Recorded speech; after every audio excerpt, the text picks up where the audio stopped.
Okay, ayos na ba? Ayos na? Nagulo pa yung book natin. Okay, okay. 4, 3, 2, 1. Good day mga kawan! Welcome to our YouTube channel! So dahil marami sa inyo ang nag-request ng content na ito, gagawin natin sa oras na ito. Okay? So sit back and relax. So for today's ganap, pag-uusapan natin ang pagbuo ng script para sa Radio Broadcasting Filipino. At mamaya, bibigyan ko kayo ng mga tips and techniques on how to write your winning script in radio broadcasting. And also, I will give you a radio sample script na kalimitan namin ginagamit sa Division Schools Press Conference at sa Regional Schools Press Conference. At sa hindi pagmamayabang yung script na ibibigay ko sa inyo mamaya is palagi yung nananalo as best script in Division Schools Press Conference every year. Take note, every year, Char. Okay, every year yan nananalo. O tinatanghal na best script sa division namin. Okay? So, enjoy and have fun while learning. Let's have Journalism 2.4. Okay.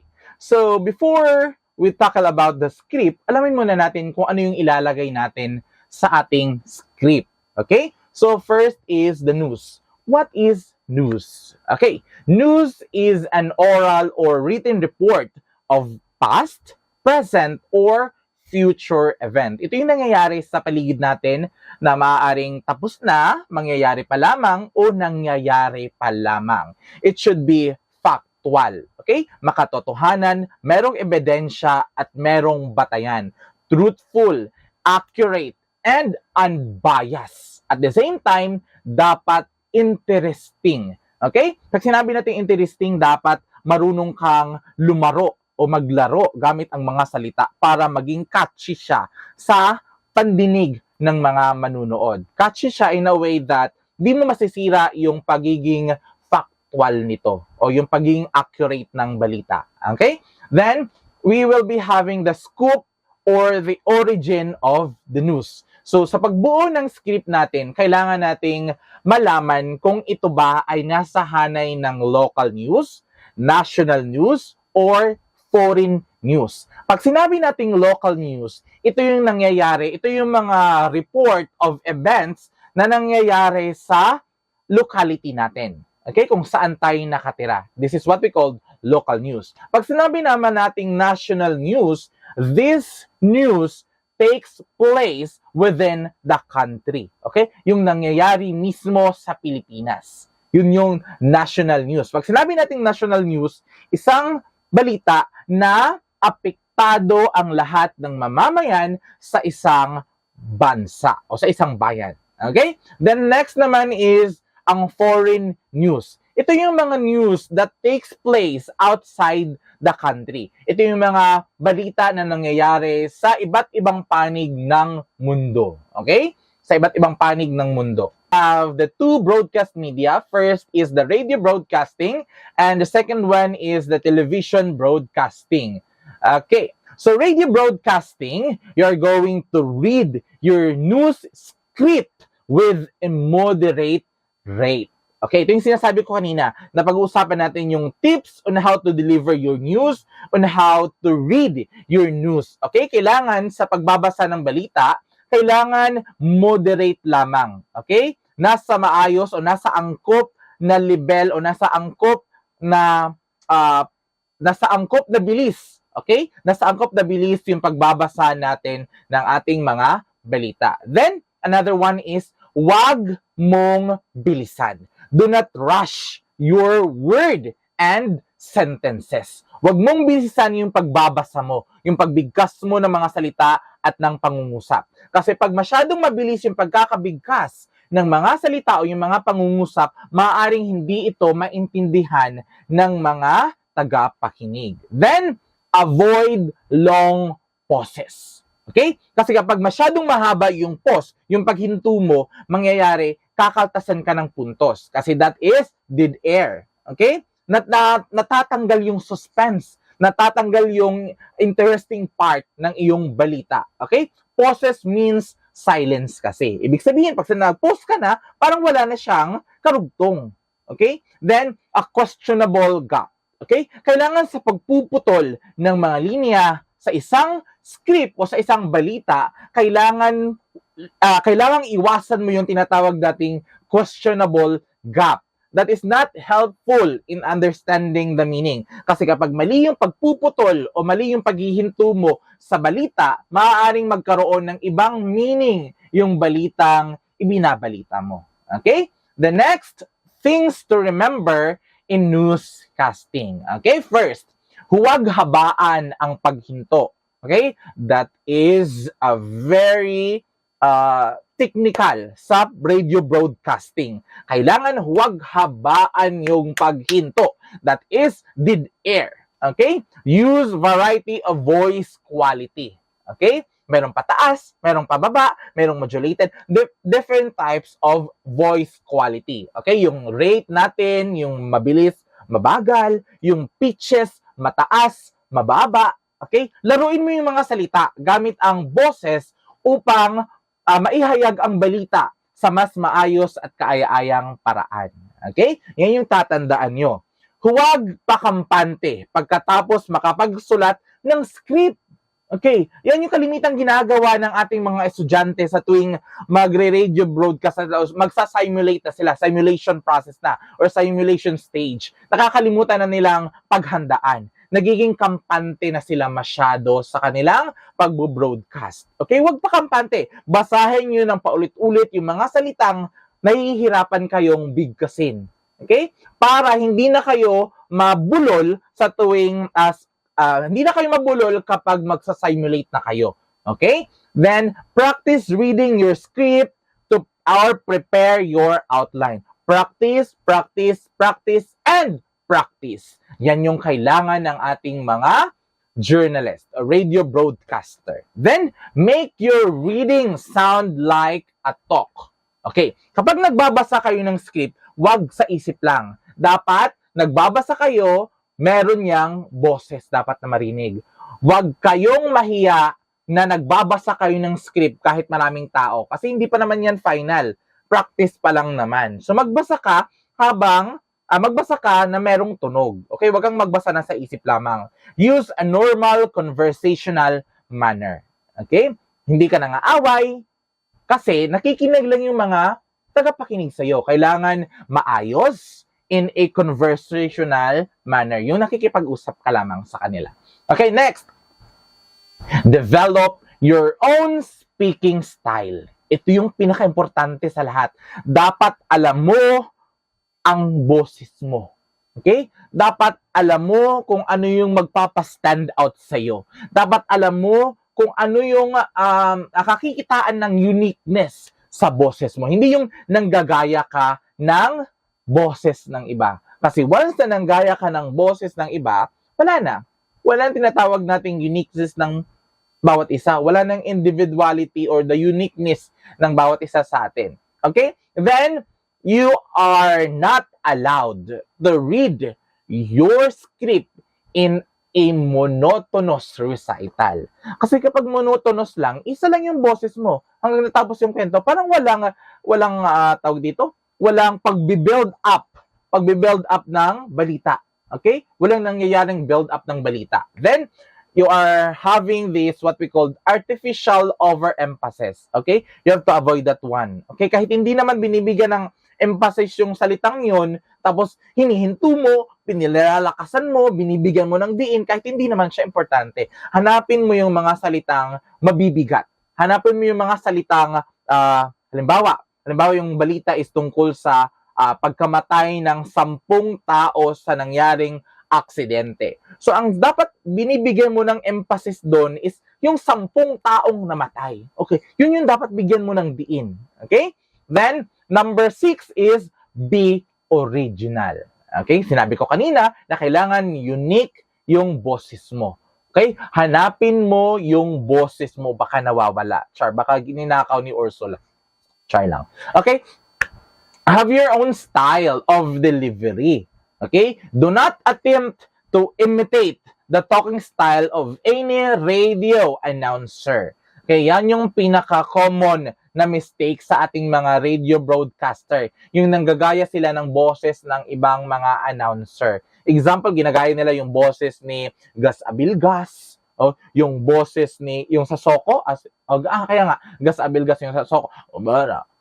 Scene of the crime. Okay, wag yun. Huwag kayong gumaya ng mga boses na excuse me po. Huwag ganon. Okay? Kailangan magkaroon kayo ng uniqueness ng boses. Hanapin yung sariling boses ninyo. Then, talk as you read. Sinabi kanina. Then, speak with authority. Okay? And confidence and vigor. Kailangan na kapag nagbabalita kayo, dapat with authority. Firm kayo. Firm kayo sa mga sinasabi niyo. Then, confidence kayo. Kasi kapag hindi kayo confident sa inyong mga binibigkas, okay, maaaring hindi kayo paniwalaan. Hindi siya catchy. Hindi siya matibay. Parang ano, hindi siya strong. Walang urge na makikita sa boses ninyo. Okay? Yan yung tatanda nyo. Judge are very, tawag dito, grabe, pihikan sila.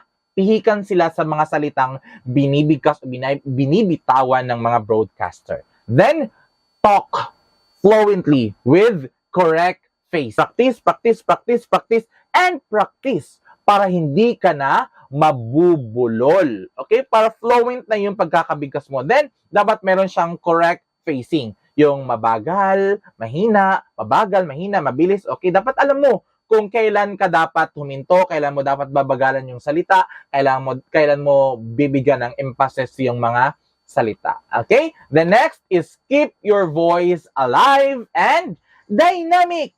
Okay. Kailangan alam mo kung kailan dapat buhay na buhay yung boses mo. Kasi sa radio broadcasting, boses lang yung tinitingnan. Boses lang yung pinapakinggan ng mga judge. Okay? Kailangan buhay na buhay. Then the next one is dynamic daw. Nagbabago o nababago. Yes! Importante yan. Especially kapag yung balita, kailangan yung boses mo is naaayon yun sa balitang ibinabalita mo. Kapag yung balita is about winning or about mga nanalo, okay, kailangan masaya, alive na alive. Buhay na buhay yung boses mo. Pero kapag yung balita naman is medyo malungkot, syempre, dun ka na mag-change ng mood sa boses mo. Okay, dynamic na, di ba? Dapat marunong kang makibagay. Dapat marunong makibagay ang boses mo sa balitang iyong ibinabalita. Okay? The next, talk to express, not to impress. Yan yung pinaka-importante. Talk to express, not to impress. Huwag kayong gumamit ng mga salitang malalalim. Huwag kayong gumamit ng mga salitang mabulaklakin o yung mga bulaklak na mga salita. Iwasan yon. Kasi you are not there to impress. You are there to express the news. Okay? Express the news. Okay, naintindihan. Yun yung 10 dapat tandaan. Yun yung 10 dapat tandaan sa newscasting. Okay? Next, we have the characteristic of the radio broadcast style. First, you are going to use the language correctly. Okay. Maayos yung mga salita o angkop ang mga salitang gagamitin mo. Yung grammar. Pinaka-importante yung grammar sa pagsusulat ng script. Next, accurate and precise. Okay? Tama. Walang dagdag, walang labis. Accurate and precise. Next, use word which you think your listeners are familiar with. Okay, gumamit kayo ng mga salitang familiar na sa mga listener ninyo. Huwag kayong gumamit ng mga salitang malalalim na hindi naman alam ng mga nakikinig sa inyo. Baka magkaroon lamang ng ibang kahulugan yung balitang ibinabalita ninyo. Then, use technical terms if necessary. Ito yon, pinaka-importante ito. Yung mga broadcaster natin, yung mga news writer natin, nahihirapan silang mag-translate ng mga salita. Kung hindi naman kayang i-translate o meron naman tayong tinatawag na technical terms, gamitin natin yon. Kasi meron mga salita sa English na walang katumbas sa Filipino. Okay? So use the English term para hindi kayo mahirapan at para mas maging malinaw sa mga nakikinig. Okay? Nakagets? Then second is, the second characteristic ng radio broadcast style is use more restricted vocabulary that what is usually found in print copy. Okay? Kaya yung sinabi ko kanina, gumamit kayo ng mga salitang o gumamit kayo ng mga vocabularyong naiintindihan ng mga listener. Okay? Use words that are directly and readily understood. Okay, example. Ito, yung tinatama natin. A period of favorable weather set in. O, di ba? Ano yun? Medyo mahirap. A period of favorable weather set in. Ano yun? Okay, pwede naman natin siyang baguhin. Okay, pwede natin gawin na it rained every day a week. Oh, madali lang yun. Ibig sabihin, ano ibig sabihin nun? Araw-araw, umuulan. Ganun lang. Okay? Then, example, we have here example some words that must be avoided. First is summon. You can use call. Okay? Terminate. You can use end. Then endeavor, you can use try. Or kanang venture, the word venture. Okay, pwede natin palitan kasi hindi siya masyadong familiar sa ibang tao. Venture. Pwede natin palitan ng try. Okay, to try another activity. To venture the world of chuchucho. Pwede natin to try. Then, indisposed. Pwedeng sick or ill. Then, passed away. O, di ba? Masyadong mahaba. Sa news kasi, sa pagsusulat ka ng isang script, the shorter, the better. Okay? Passed away. Pwede palitan natin ng died. Okay? Commence. Oh, the event commenced at exactly blah, blah, blah. O, pwede namang begin. Okay, begin. Utilize. Pwedeng use. Okay? Intoxicated. Intoxicated. Maraming ibig sabihin ang intoxicated. Pwedeng palitan ang intoxicated ng drunk. Very good. The drunk is better kaysa sa intoxicated. Then, cognizant. Okay, cognizant. Uy, what is cognizant? I am very cognizant about the happenings in the world. Oh, masyadong malalim. Okay? Masyadong mahirap. Pwedeng palitan natin ng mga simpleng salita na familiar sa mga tagapakinig. Pwedeng palitan ng aware. Di ba? Pwedeng palitan ng aware. I am very aware of what is happening in this world and this society. Ganun lang. Third, use descriptive, connotative, and forceful words. Okay, pag descriptive, describe natin kung ano yung nangyayari. Example, miyanig ng 6.5 magnitude na lindol ang bayan ng Santa Ines kaninang umaga.